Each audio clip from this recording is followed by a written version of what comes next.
주님의 사랑을 노래하리 주의 사랑 노래하리라 영원토록 노래하리 주의 사랑 노래하리라 영원토록 노래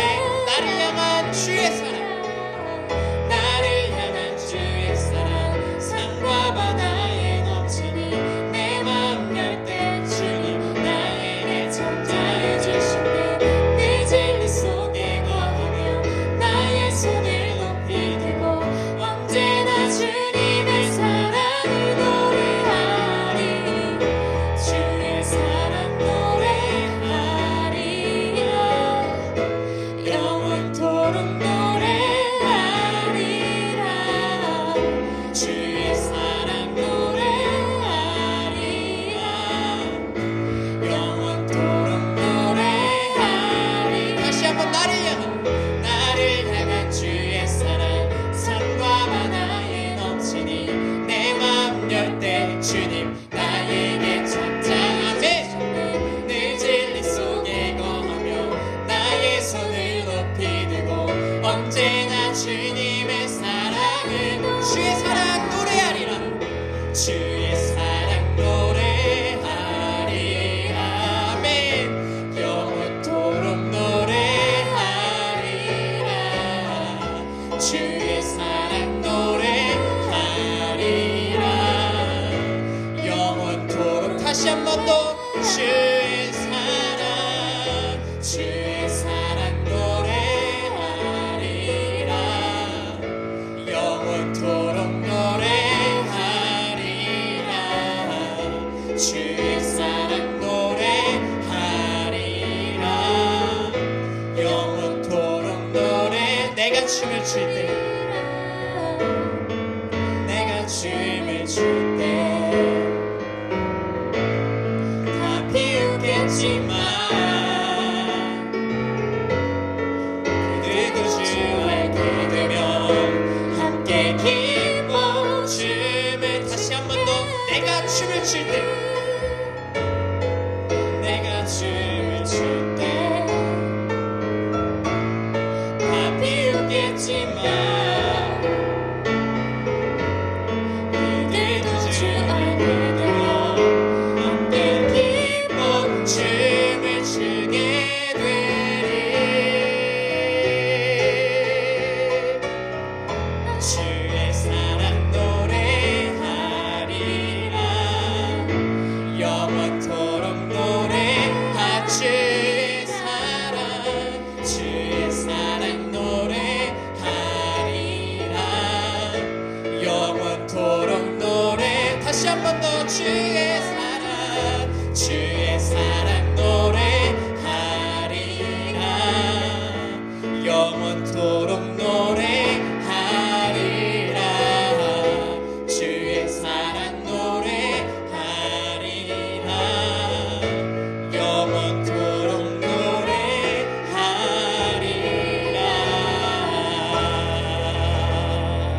아멘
주신 나라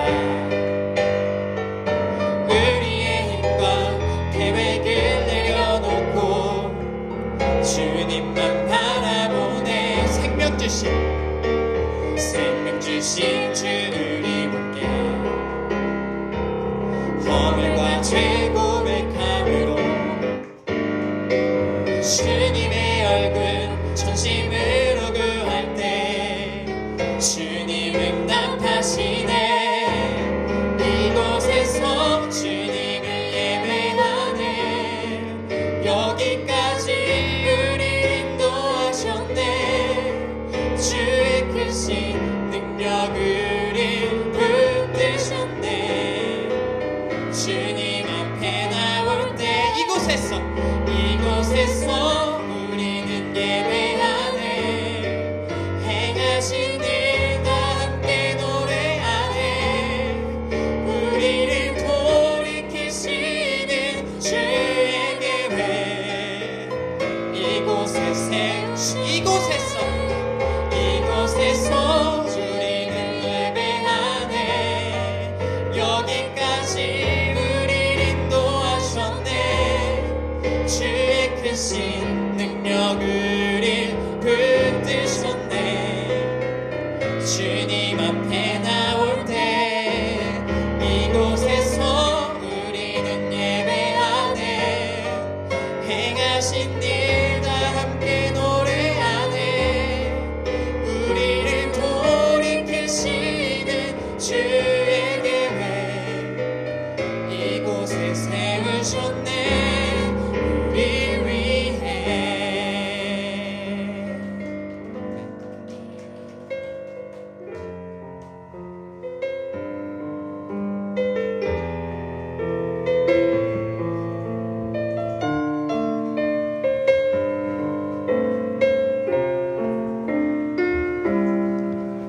날이 저물어 갈 때 빈들에서 걸을 때 그때가 하나님의 때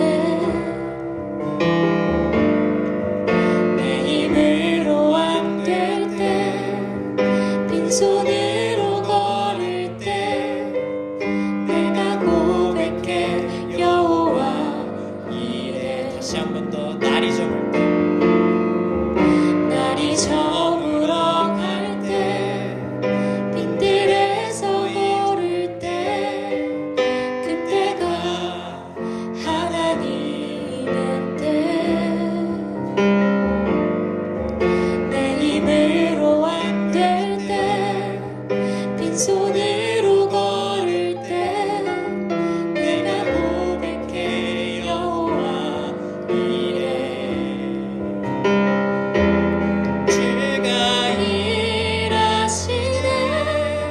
주가 일하시네 주께 hand이지 않는 자에게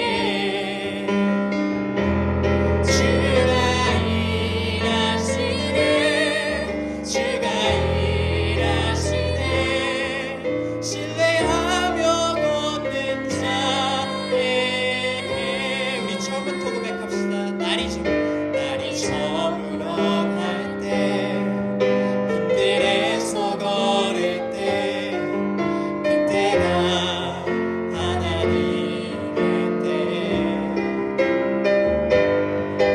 힘으로 안 될 때 빈손으로 걸을 때 내가 고백해 여호와 이래 우리 이절로 우리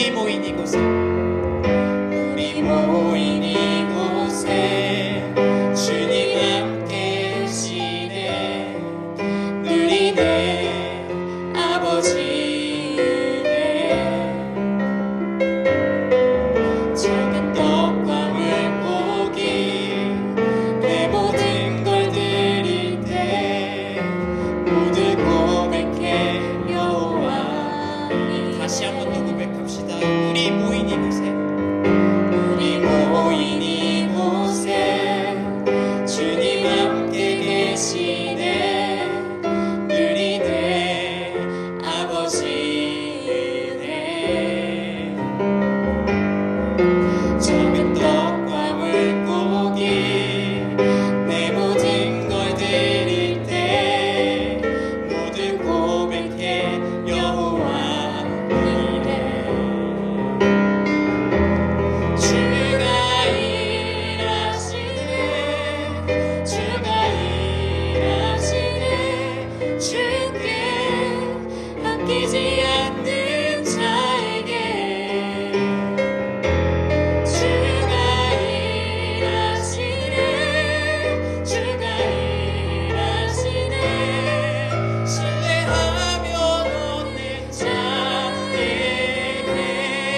주가 일하시네 주가 일하시네 주가 일하시네 주께 아끼지 않는 자에게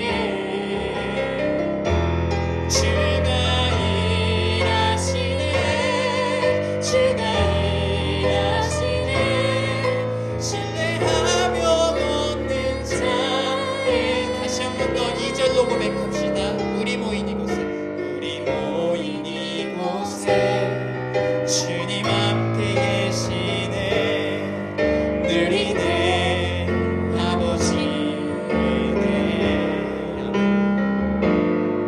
적은 떡과 물고기 내 모든 걸 드릴 때 모두 고백해 여호와 다시 한 번 더 고백합시다.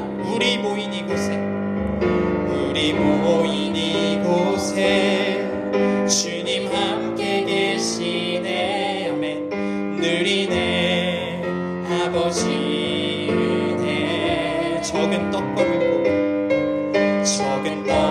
물고기 내 모든 걸 드릴 때 모두 고백해 여호와 이래 주가 일하시네 주가 일하시네 주가 일하시네 주께 아끼지 않는 자에게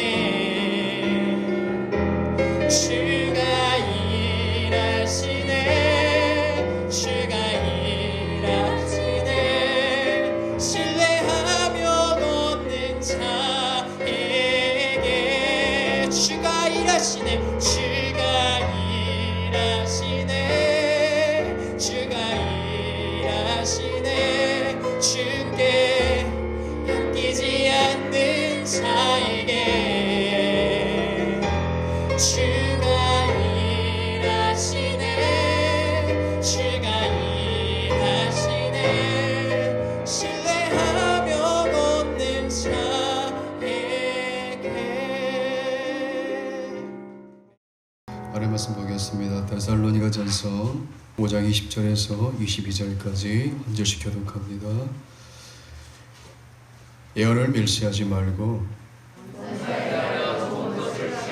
함께요. 악은 어떤 모양이라도 버리라. 아멘. 교회 공동체에는 두 종류의 교우들이 있습니다. 하나님의 말씀을 들을 때 열린 마음으로 그 모든 말씀을 흡수하는 마음이 있고 그런 성도가 있고 하나님의 말씀이 들려질 때 내 귀를 즐겁게 해주는 그런 말씀만 선별해서 듣는 그런 교인도 있습니다. 우리 인생의 승리와 축복은 하나님의 말씀을 대한 우리 태도에 달려 있습니다.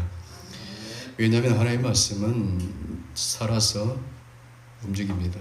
그리고 좌우에 쓴 칼처럼 예리해서 우리의 혼과 영과 관절과 고슬을 찔러 쪼개고 나의 품은 뜻과 생각과 마음을 밝혀냅니다. 히브리서 4장 12절 말씀이죠. 하나님의 말씀이 내 속에서 살아서 역사합니다. 그래서 전인적인 치유와 회복이라. 그때 이제 진정 범사가 잘 되고 강건해진 성도가 될 줄로 믿습니다. 오늘 성경 본문을 20절 말씀 봅니다. 애언을 멸시하지 말라 그랬죠. 여기서 애언이 무엇일까요? 애언이 우리 성경 한번 찾아봅니다. 고린도전서 14장입니다. 고린도전서 14장 한번 펴보시기 바랍니다.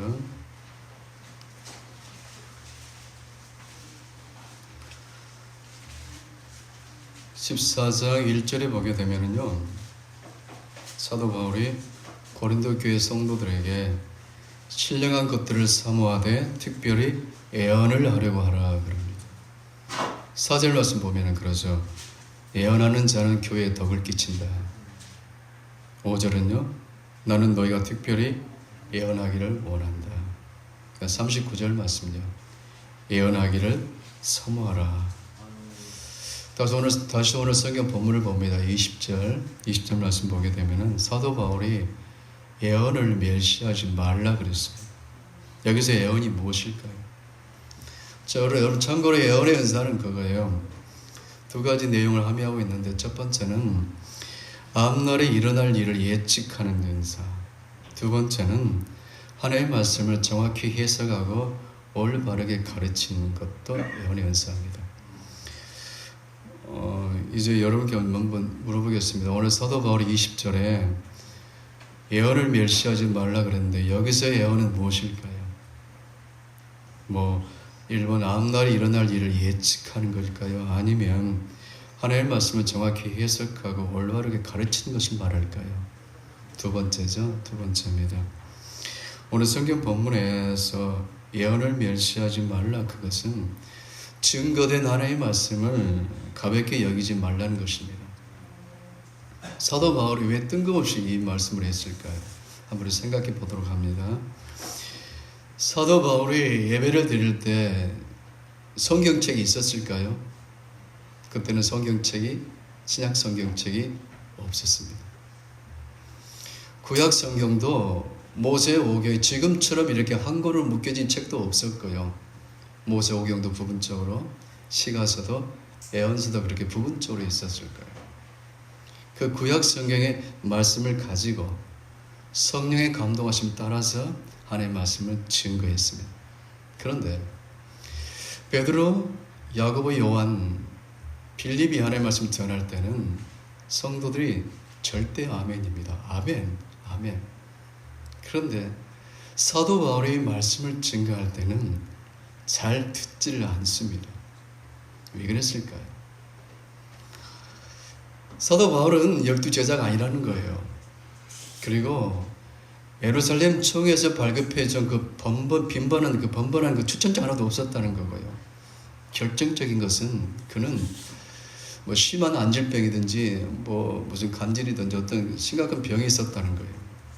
그가 얼마나 그게 고통스러웠냐면은 하나님께 40일 금식 기도를 3번이나 했는데 하나님께서 내 은혜가 내게 족하도다라고 말씀하셨거든요. 하나님은 사람을 중심을 보시지만은 사람은 뭡니까? 외모를 봅니다. 사도 바울을 보면서 하나님이 살아계신다면 네 병부터 한번 고쳐봐라. 아마 그랬을 수도 있잖아요. 그래서 사도 바울이 하나님의 말씀을 증거할 때 일단의 사람들은 그 말씀을 잘 듣지를 않았어요. 그래서 오늘 20절 말씀에 사도 바울이 어쩌면은 섭섭했을 수도 있어요. 그래서 예언의 말씀을 멸시하지 말라. 내가 성령의 감동을 받아서 이렇게 말씀을 증거했는데 왜 이렇게 말씀을 멸시하니? 그거였던 것 같아요. 그러면서 21절 말씀 이렇게 말합니다. 범사에 헤아려 좋은 것을 취하라 그래요. 바울의 성도들에게 강력하게 공고한 거예요. 이게 무슨 뜻이냐면은 말씀을 전하는 자도 성령의 감동하심을 받아서 증거해야 되겠지만은 말씀을 받는 너희도 성령의 감동하심을 받아야 된다 그겁니다. 그럴 때 증거된 하나님의 말씀을 멸시하지 않고 판단하지 않고 하나님의 말씀을 잘 분별해서 취할 수가 있다 그겁니다. 이게 그거예요. 너희가 성령의 감동하심을 받아서 말씀을 받았다면은 내가 증거한 하나님의 말씀을 멸시하지 않으실 것이다. 그렇죠. 여기까지 따라올 수 있죠? 네, 적절한 비유가 될지는 모르겠지만 이거예요. 좋은 열매를 맺으려면 씨도 좋아야 되죠. 그러나 그 씨를 받아내는 그 옥토밭도 중요하다는 거예요.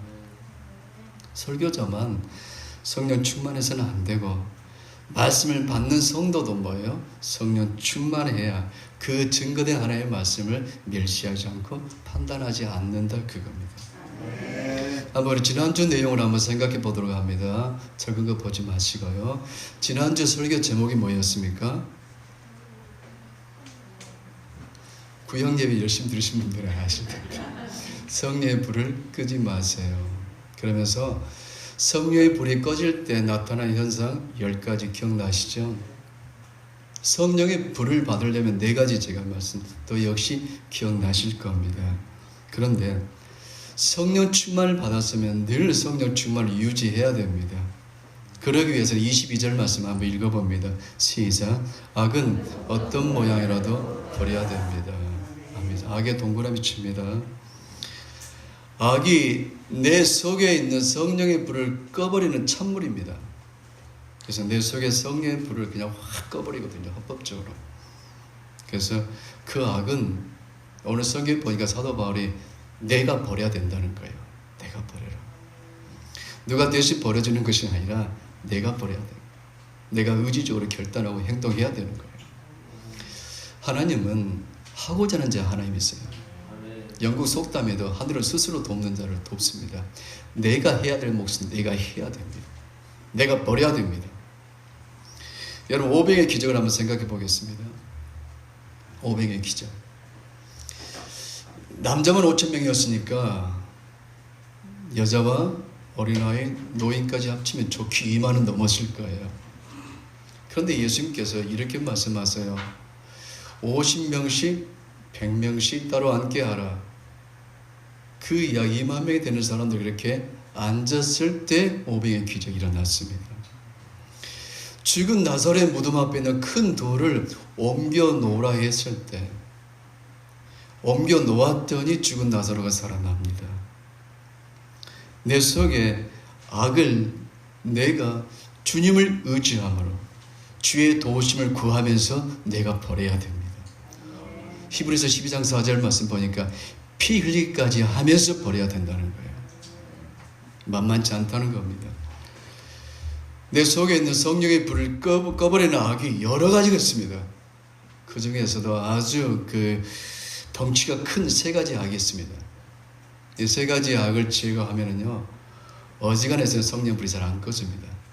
이 3가지 불을, 악을 여러분 제거해야 됩니다. 첫 번째 바로 뭐냐면, 첫 번째 악이 바로 자기 사랑입니다. 디모데후서 3장 2절 말씀입니다. 말세의 마지막 때 나타난 현상이 바로 뭐냐면 전부 자기 사랑입니다. 예수님께서 온 율법과 선지자의 강령이라고 하면서 가르쳐준 계명이 뭡니까? 너는 마음을 다하고 목숨을 다하고 뜻을 다하고 힘을 다하여 주 너의 하나님을 사랑하고, 그 다음에 뭡니까? 내 이웃은 내 몸처럼 아끼며 사랑하라. 내 이웃을 내 몸처럼 아끼며 사랑할 때 자기 사랑의 악이 깨집니다. 내 이웃은 뭡니까? 나 외에 모든 사람이 내 이웃입니다. 이 마지막 때 사람들에게 나타나는 첫 번째 현상이 뭐라고요? 자기 사랑이에요. 자기 사랑. 그 증거가 무엇일까요? 갈수록 우울증 환자가 급증하는 거예요. 자기 사랑의 극치가 바로 우울증입니다. 사람은 본성적으로 다 자기 중심적이에요. 자기 사랑에 다 빠져 있습니다. 우리 교회 가장 어린 성도가 누굽니까? 사랑이 한번 보겠습니다. 사랑이가 그저께 라면을 먹는데 맛있게 먹다가 이제 실증이 나니까 다 줍니다. 서로 눈을 안 맞추려고 합니다. 계속 주니까. 그런데 지가 먹고 싶어 하는 건 있죠. 머리할 만큼도 안 줍니다. 주라면 조금 띄워서 줍니다. 사람은 다 자기 본성적으로 뭐예요? 자기 사랑에 묶여있는 거예요. 이 우울증 환자 치료하는 방법은 간단합니다, 여러분. 진짜 간단해요. 우울증은 어떻게 하면 나 위의 사람을 기쁘게 해줄 수 있을까라고 생각하고 움직이잖아요. 일주일만 하면 우울증 사라집니다. 아멘. 예수님께서 행하신 마지막 퍼포먼스가 뭡니까? 제자들 발을 씻겨주는 거였어요. 그러면서 이렇게 말씀하셨잖아요. 내가 주와 스승이 되어 너의 발을 씻겼듯이 너도 서로 발을 씻겨줌이 마땅하다. 섬김이에요. 예수님은 아셨던 거예요. 섬김을 통해서 진정한 자기 사랑이 깨진다는 것이에요.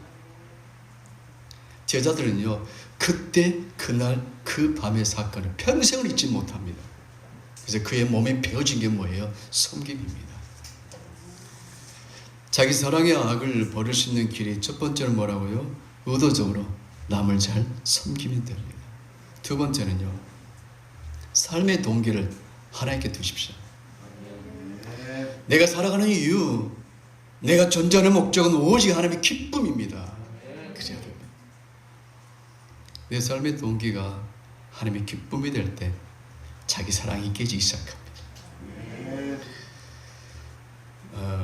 제가 이제 로마의 베드로 성당 2번 갔는데 갈 때마다 제가 입을 벌리면서 제가 뭐랄까요? 놀라는 장면이 있습니다. 그게 뭐냐면 로마의 그 성당의 천장에 있는 그 그림입니다. 어마어마한 그 천장의 그림을 누가 그렸습니까? 미켈란젤로가 그렸습니다. 물론 그 혼자 그린 것은 아니었겠죠. 자기 문화생들과 함께 그렸겠지만은 그 어마어마한 것을 미켈란젤로가 그렸거든요. 14살 됐을 때. 그 당시 로마에서 가장 유명한 조각가가 보톨로가 있었어요. 보톨로 지오바니. 그에게 찾아갔습니다. 배우고 싶습니다. 그때 그가 이렇게 말합니다. 내가 너의 재능을 익히 안다. 그러나 먼저 너가 결정할 것은 너의 재능과 기술을 어떻게 쓸 것인가에 대해서 먼저 결정해야 된다. 그러고 나서 그를 데리고 술집에 가서 술집 안에 있는 조각상을 보여주고 그리고 성당 앞에 있는 조각상을 보여줍니다. 이렇게 말합니다. 두 작품은 뛰어난 작품이다. 그러나 하나의 작품은 쾌락을 위한 것이고 또 하나는 하나님을 위한 것이다. 너는 너의 재능과 기술을 어디에 사용하겠는지 먼저 결정해라. 그때 14살 먹은 미켈란젤로가 3번 이렇게 말했다고 합니다. 하나님을 위하여, 하나님을 위하여, 하나님을 위하여 제가 사용하겠습니다. 그래서 그는 평생을 그 삶의 중심이 하나님이었고요. 그 베드로 성당을 그림을 그리고 나서요 목이 비뚤어졌다고 합니다. 여러분 삶의 동기가 진짜 중요합니다. 물론 우리가 우리의 필요를 따라서 하나님께 기도하는 건 당연합니다. 그러나 오로지 하나님께로부터 오는 축복에만 묶여 있다면 우리 여전히 뭐예요? 내 삶의 동기가 자기 사랑에 묶여 있는 겁니다. 오직 하나님만을 갈망하기를 축원합니다. 언제나 밝은 미소로 바라보신 그 아버지, 그리고 항상 내 곁에 계시면서 말없이 듣고 계신 예수님, 그리고 날 늘 품어주시는 성령님께 집중하시길 축원합니다. 그럴 때 자기 사랑의 악이 팍 깨집니다. 두 번째요, 내 속에 성령의 불을 꺼뜨리는 악이 있는데 그 중에 아주 덩치가 큰 녀석이 3명이에요. 첫 번째 악이 뭐예요? 자기 사랑의 악. 두 번째가 바로 뭐냐면 정예요. 정에 얽매이는 겁니다. 정. 여러분 마태복음 이렇게 시작합니다. 아브라함과 다윗의 자손 예수 그리스도의 세계라. 마태는 믿음의 거장 아브라함과 다윗부터 예수님 계보를 시작했던 거예요. 그런데 그 두 영적 거인에게 약점이 있습니다. 그게 뭘까요? 정에 묶여 있는 거예요. 먼저 아브라함을 보겠습니다. 하나님께서 창세기 12장 1절에 아브라함에게 너는 너의 본토 친척 아비집을 떠나라. 친척을 잘라내야 되는데 아들 같은 조카 롯을 데리고 갑니다. 정에 묶여 있는 거예요. 결국 가나안 땅에 갔을 때 가나안 땅에 흉년이 듭니다. 내가 인간적인 정에 묶여 있을 때는요, 내 삶에 흉년이 기근이 찾아옵니다. 그리고 아브라함의 목자와 롯의 목자가 허구한 날 싸우고 다툽니다. 인간적인 정에 묶여 있으면요, 내 집안의 다툼이 떠나지가 않습니다. 또 압살롬에게 인간적인 정에 묶여 있는 그 다윗을 봅니다. 그 아들 압살롬이 반역을 일으키잖아요. 그리고 그 아들 압살롬이 요압 장군에서 죽임을 당합니다. 그가 그 아들의 죽임의 소식을 듣고 나서 통곡을 하지 않습니까? 내 아들 압살롬아, 차라리 내가 죽었다면 좋았을 것을 하면서 통곡하게 됩니다. 예수님이 이렇게 말씀하셨어요. 너의 부모나 형제나 자매를 나보다 더 사랑하면 너는 나와 상관이 없다. 또 집이나 형제나 자매나 부모나 자식이나 전토를 벌인 자는 핍박과 함께 100배의 축복을 받을 것이고 내세에 영생을 얻지 못할 자가 없다. 또 어떤 젊은이가 이렇게 말씀하세요. 예수님께서 너는 나를 따라오너라. 그때 그가 이렇게 말합니다. 내 아버지가 돌아가셨는데 장사하고 따르겠습니다. 그때 예수님께서 하신 말씀이 죽은 자가 죽은 자를 장사하게 하고 너는 나를 따르라. 손에 쟁기를 잡고 뒤를 돌아보는 자는 하나님 나라 합당치 않다라고 말씀하십니다. 여러분, 인간적인 정에 얽매이지 말라는 거예요. 인간적인 정은 오리온 초코파이 하나로 충분합니다. 초코파이 보면 정이라 적어졌더라고요. 모세 다음으로 이스라엘 역사상 전무후무한 선지자가 누굽니까? 사무엘입니다. 하나님께서 사무엘을 그렇게 귀하게 쓰신 이유는 뭐예요? 한나 때문에, 엄마 때문에. 그 한나가 그러잖아요. 하나님, 아들을 주시면 제가 하나님께 나시린으로 드리겠습니다. 근데 하나님께서 주셨거든요. 근데 졌을 때는 여러분 사랑이 얼마나 예쁩니까? 그죠? 사모님은 하루 종일 뭐 사랑의 이야기만 같더라고요. 사랑이. 전화가 안 오면 성질되더라고요. 전화가 안 와요. 그 한나는 아들 사무엘을 얼마나 이쁘겠어요. 졌을 때 됐을 때. 그때 그쯤 됐으면요 하나님께 어쩌면 방어기 됐을 수 있어요. 하나님 그때 제 제정신이 아니었습니다. 그러니 제가 황소 10마리 드리겠습니다 라고 할 수도 있었겠지만요, 한나는 인간적인 정을 다 끊어버리고 아들 사무엘을 하나님께 드립니다. 그래서 하나님께서 사무엘을 귀하게 쓰셨던 겁니다. 인간적인 정 때문에 하나님의 일을 뒤로 미루는 그런 어리석은 모습이 우리에서 사라지기를 축원합니다. 우리 속에 있는 덩치 큰 녀석의 첫 번째는 뭐라고요? 자기 사랑. 두 번째는요, 정. 세 번째가 욕심입니다. 그래서 바울이 그렇게 말하잖아요. 예수의 사람들은 육체에는 자기 사랑입니다. 자기 사랑과 정과 욕심을 십자가에 못 박아라 이렇게 말합니다. 세 번째가 욕심입니다. 예수님께서 제자를 선택하실 때 첫 번째 자격 조건이 뭡니까? 버리는 거예요. 베드로, 안드레, 야고보, 요한에게 예수님께서 이렇게 말씀하세요. 너희는 나를 따라오너라. 내가 너희로 사람을 낚는 어부가 되게 하겠다. 마태복음 4장 19절이죠. 그때 그들이 다 버리지 않고 따랐다면 예수님께 제자 안 삼았을 거예요. 아마 12제자는 아니고 70제자쯤 됐을 거예요. 그런데 그들이 배와 그물과 부친을 버리고 따랐기에 12제자 속에 하나님께 넣어주신 거예요. 버리지 않고 움켜쥐면 어떻게 될까요? 야고보 장로가 말하잖아요. 욕심이 잉태하면 죄를 낳고 죄가 장성하면 사망에 이른다. 야고보 1장 15절 말씀입니다. 살았다는 이름이 있으나 실상은 죽어버린 자입니다. 그래서 사도 바울도 골로새서 3장 5절에 욕심이 바로 곧 우상 숭배다라고 말해버립니다. 예수님의 첫 번째 설교도 역시 뭡니까? 마음이 가난한 자가 복이 있다. 마태복음 5장 3절입니다. 욕심은 성령의 불을 꺼뜨려버리는 강력한 찬물입니다. 한때 하나님께 크게 쓰임받은 성령의 사람들이 무너진 것은 욕심 때문입니다. 돈 욕심하고 명예 욕심 때문에 무너집니다. 사막에 조그만 오두막집을 지은 노인이 있었어요. 근데 옆에 아름들이 엄청 많은 그 야자수가 있었고, 그리고 맑은 샘물이 있었습니다. 나그네들이 쉴 수 있는 아주 쉼터였습니다. 그 노인은 그 나그네들에게 맑은 샘물을 주는 것으로 기쁨과 보람을 느끼고 살았습니다.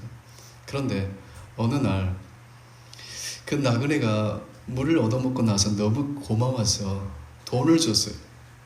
극구 사양했는데 그냥 한번 받다 보니까 돈 욕심이 들어온 거예요. 그러다가 점점 욕심이 커지니까 이제 돈을 안 주면은 화를 냅니다. 돈을 주라고. 근데 언젠가부터 그 우물이 마르기 시작합니다. 생각하기를 저 야자수 나무 때문이다 그러면서 야자는 다 베어버렸습니다. 그런데 베어도 여전히 물이 줄어들더니 급기야 샘물이 말라버렸습니다. 결국 그 노인은 그 뜨거운 햇볕에 견디지 못하고 죽었다고 합니다. 물론 지어낸 얘기겠지만요, 욕심은 그렇게 사람의 눈을 어둡게 만든다는 거예요. 그래서 히브리서 기자는 이렇게 말합니다. 생명은 소유에 넉넉함이 있는 것이 아니다. 있는 것을 족한 줄 알라 그렇게 말씀하세요. 사람은 내가 무엇을 소유했느냐가 중요한 것은 아니에요. 누굴 소유했느냐가 중요하죠. 세상의 돈과 명예와 권력을 아무리 다 소유해봐도 이 속에 만족과 행복이 없습니다. 그러나 예수님을 소유했을 때 이 마음이 진정한 행복과 기쁨이 있을 줄 믿습니다. 아멘. 참 진짜 그렇게 성도는 이게 진짜 멋진 성도인 것 같아요. 하나님께로부터 뭔가 많이 받아서 기뻐하는 성도보다는요, 그죠? 누가 봤을 때도 정말 저건 좀 인간적으로 좀 힘들어 보인다. 그런데 그분의 얼굴에서 빛이 나고 늘 입에서는 감사가 나오고 찬양이 멈추지 않는다면 그가 진짜 세상의 빛이고 세상의 소금이고 그리스도의 사도고 그리스도의 향기 아니겠습니까? 옆에 분 보시면서 오, 당신이군요. 그 사람을 소개합니다. 그 사람이 바로 성경이 바로 삭개오입니다. 삭개오는 돈의 노예였거든요. 이제 여기 보세요. 삭개오는 돈의 노예였습니다. 돈을 소유하면 행복한 줄 알았거든요. 그런데 돈을 소유해도 이 마음에 행복함이 없고 감사가 없었어요. 만족함이 없었어요. 그런데 어느 날 예수를 만나고 나서 너무 기쁜 거잖아요. 그래서 이제 더 이상 그가 움켜졌던 물질이 너무 하찮게 느껴져서 예수님께 이렇게 말합니다. 예수님, 내 재산의 절반을 가난한 자에게 줄 것이고 이제 앞으로 네 것을 토색한 것이 있거든 제가 네 배를 갚겠습니다. 사람이 바뀌어진다는 것이죠. 더 이상 돈에 묶이지 않는 하나님의 자녀가 될 수가 있는 겁니다. 여러분, 한번 솔직히 한번 생각해 보도록 해요. 예수 안 믿는 지금 세상의 사람들 보세요. 생각해 보세요. 그들은 오직 세상 것만 생각하는 줄로 생각하시죠. 저도 그렇게 생각했었거든요. 세상의 사람들은 오직 세상의 눈에 먹음직하고 보암직하고 탐스럽게 여기는 것에만 관심 있는 걸 생각하시죠. 근데 이런 설문조사를 했습니다. 세상 사람들을 상대로 하신 거예요. 당신은 어떤 교회 예배당을 좋아하십니까? 했어요. 이 교회 안 다닌 사람을 두고 하는 말입니다. 설문조사. 그랬더니 1번은 현대식 건물, 아름답게 웅장한 건물이 바로 첫 번째고, 두 번째는 옛날 우리가 보았던 시골에 있는 그 교회, 진짜 교회 모습, 그걸 보여주면서 둘 중에 어느 예배당을 당신은 좋아합니까? 그랬더니 몇 번이었을까요? 거의 다가 2번이었어요. 그들이 진짜 세상 것을 좋아했지만 그들 영혼은 진리를 갈망했다는 거예요. 그들도 자기 영혼이 쉬고 싶은 교회를 찾고 싶었다는 거예요. 문제는 뭐냐면 교회가 욕심으로 묶여 있었기 때문에 예수를 못 본 거예요. 교회가 그 모든 악에서 깨어져야만이 진리신 법의 예수님께 나타날 때 사람들이 예수를 보고 교회로 올 텐데, 우리 욕심 때문에 질그릇이 안 껴지기 때문에 사람들이 예수를 못 보고 그냥 방황한다는 거예요. 우리 속에 있는 성령의 불을 깨뜨리는 찬물이 있습니다. 그것을 사도 바울은 뭐라 했습니까? 22절에 그것을 버려라 그랬습니다. 버려라. 내 속에 성령의 불을 깨뜨리는 악이 많이 있지만 그 중에서 덩치가 아주 큰 녀석이 3개 있다 그랬죠. 자기 사랑의 악, 두 번째는요 정에 얽매이는 악, 세 번째는요 욕심의 악. 이것만 제거되어도 성령의 불이 잘 안 꺼집니다. 남은 일생을 성령의 권세와 능력 가운데 살 수 있기를 축원합니다. 할렐루야. 옆에 분에게 성령으로 충만합시다. 뒤에 분에게 성령으로 충만합시다. 아멘. 기도합니다. 살아계신 하나님 우리 아버지, 항상 성령 충만하길 원합니다. 육체에 함께 정과 욕심을 십자가에 못 박게 하셔서 범사에 하나의 말씀만 따라가는 복된 삶을 누리게 하여 주시옵소서. 존귀하신 예수 그리스도 이름으로 축복하며 기도 올리옵나이다. 아멘. 지금은 우리 주 예수 그리스도의 은혜와 우리 하나님의 크신 사랑하심과 성령님의 교통하심이 이제 천국에 입성할 때까지 성령 충만하여 하나님의 말씀만 따라가기를 다짐하고 결단하는 사랑하는 성도들 10년과 저들 가정과 일터와 사업장과 주님의 몸된 교회와 이 나라의 민족과 북한의 동포들 머리 위에 이제로부터 영원토록 함께 계시길 축원하옵나이다. 아멘.